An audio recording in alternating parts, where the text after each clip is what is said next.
Hey everyone, it's Marcello here from the Toyota World YouTube channel, and I'm at Maple Toyota with our very first 2024 Toyota Grand Highlander non-hybrid XLE.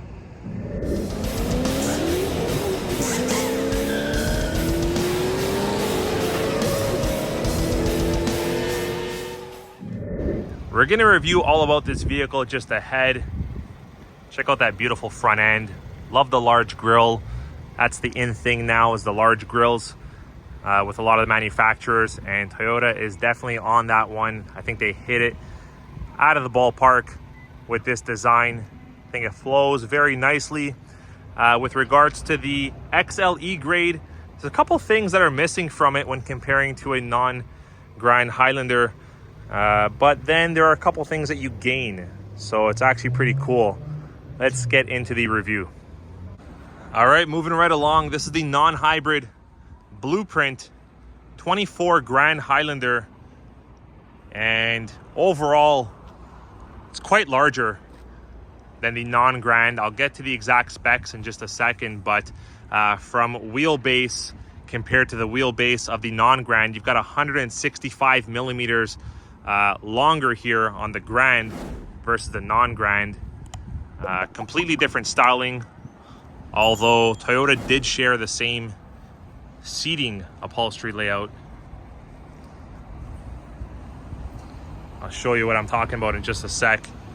So this is the rear end of the Grand XLE, and you can see here with the hybrid and the non-hybrid, there's pretty much no exhaust tailpipes, which I love. I think it looks really clean and sophisticated. So check out the interior seats, and we'll get to the interior finishes in just a second, but check out the seating here. That is a Highlander non-Grand Highlander seat. Now, hold on a second. Let's just talk about pricing. So Canadian pricing, MSRP of this beauty in front of us is $50,490 plus your freight, PDI, and taxes.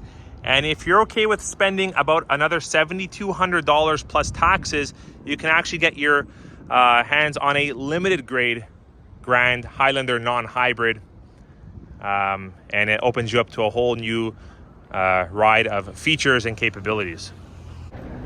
Now, I'll have you know that the space inside this vehicle is quite similar, not the same, but quite similar to that of a Sequoia. For example, the third row, which I'll get to in a second, on the interior is only 0.2 of a millimeter smaller or shorter in terms of space than a Sequoia. And Sequoias are massive SUVs, we all know that. So let's carry on with the review. Something else that's really cool and neat is it actually has the smart key system on the front and the rear door handles.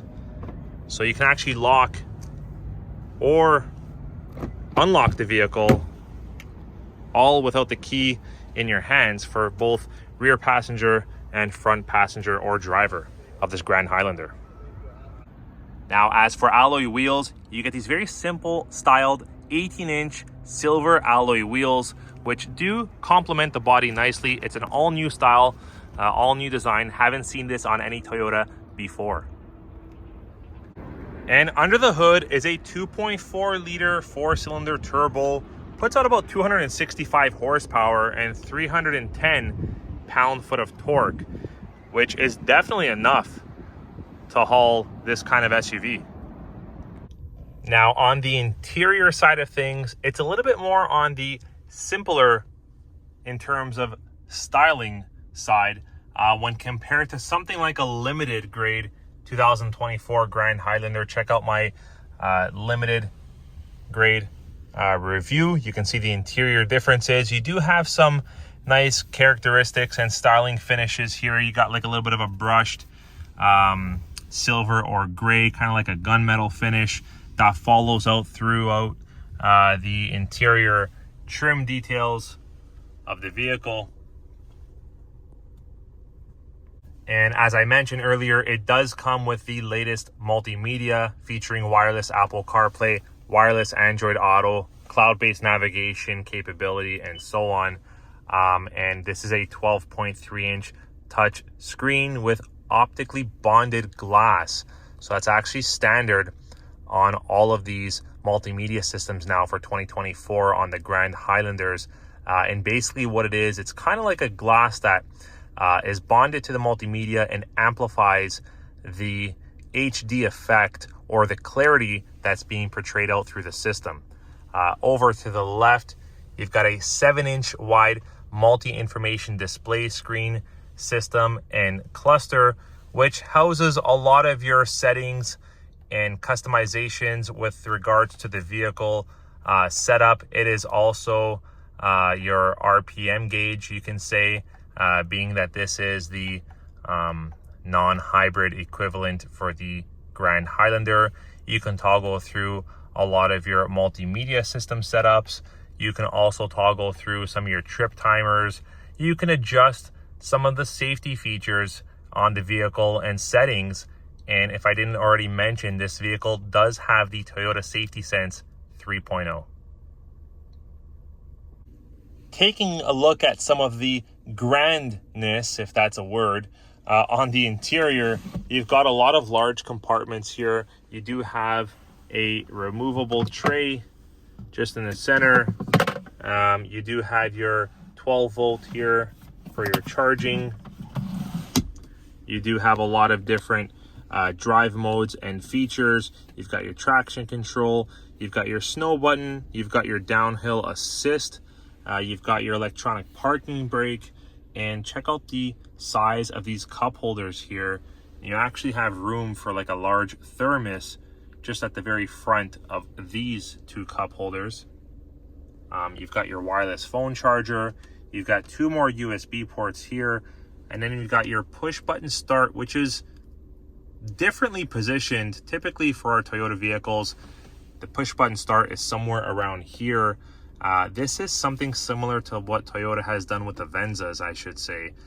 So the Toyota Venzas have their push button start over to the left, closer to your gear shifter, which is really cool and neat, but definitely something to get adjusted to for the first little while of owning the Grand Highlander. Also here in Canada, you have a full leather wrapped heated steering wheel, which always comes in handy. Again, just touching on the fact that there's just so much space here, especially if you're not using your wireless phone charger to actually charge your phone. You've got plenty of space here for storage, wallets, receipts, any kind of paperwork, whatever you need. And then also you've got more storage over here just above your glove compartment with another USB port. And check it out, the glove compartment is pretty large and pretty deep, similar to the size of the regular Toyota Highlander. But when you're talking about other storage capabilities and sizing, especially going over to this center console here, it's definitely very grand in terms of space and size. And the XLE grade does come standard with a auto dimming rear view mirror that does actually feature the HomeLink garage door operating system. And yes, for the XLE grade, it is a Softex interior, which comes in black only. And if you want to go with an 8-passenger Grand Highlander, the XLE is really the only grade that you can get a 8-passenger Grand Highlander. And yes, it's an 8-way power driver's seat. So here is your seating configuration and your space in the middle row. And yes, these seats are on a track, so they do easily slide forward and back to let passengers in and out of the rear third row, which does have plenty more space than the regular Toyota Highlander. I'll get to that in a second.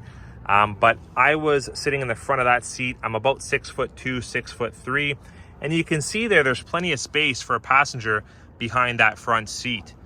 And one of the reasons you might want to get a Grand Highlander versus a non-Grand is for the space and comfort for your passengers in the middle row, third row, and also for your trunk space.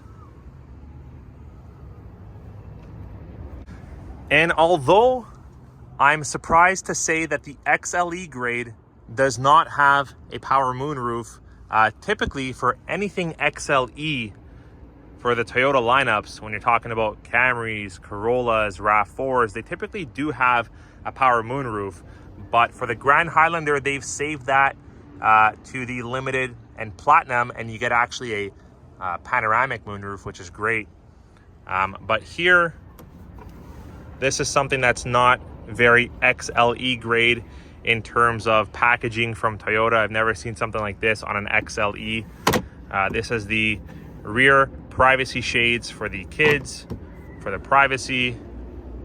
Helps keep the sun out of the vehicle. Always great and useful to have that. And as for the passenger seat, it is a 4-way power passenger seat. And check out this little compartment here that you get as a passenger on the Grand Highlander.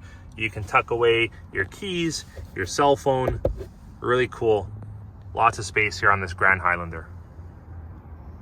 Now, from the rear trunk end, you've got about 50 millimeters more space when comparing this trunk versus the non-Grand Highlander. 50 millimeters goes a long way, and you still have the convenience of a 60-40 rear split on your third row. It's a lot more deeper here. You can fit a stroller, you can fit a few small luggages, some groceries, some camping items, some bins, and yes, it is a power rear hatch, of course, on the XLE grade. And here's where the space really comes in handy as well, and that's in the middle row and in the third row. So first, before I get to that, you've actually got about 50 millimeters more headroom on the interior here of the Grand Highlander versus the non-Grand. Now, as for the third row space, first of all, quite easy to get in and out of the third row. You've got plenty of space here to get a passenger through there. Okay, whether it's a child or an adult. You've got 100 millimeters more space in the third row when comparing this against a non-Grand Toyota Highlander, and you can really tell there's plenty of room there. And don't forget about the extra 50 millimeters of headroom in the back as well.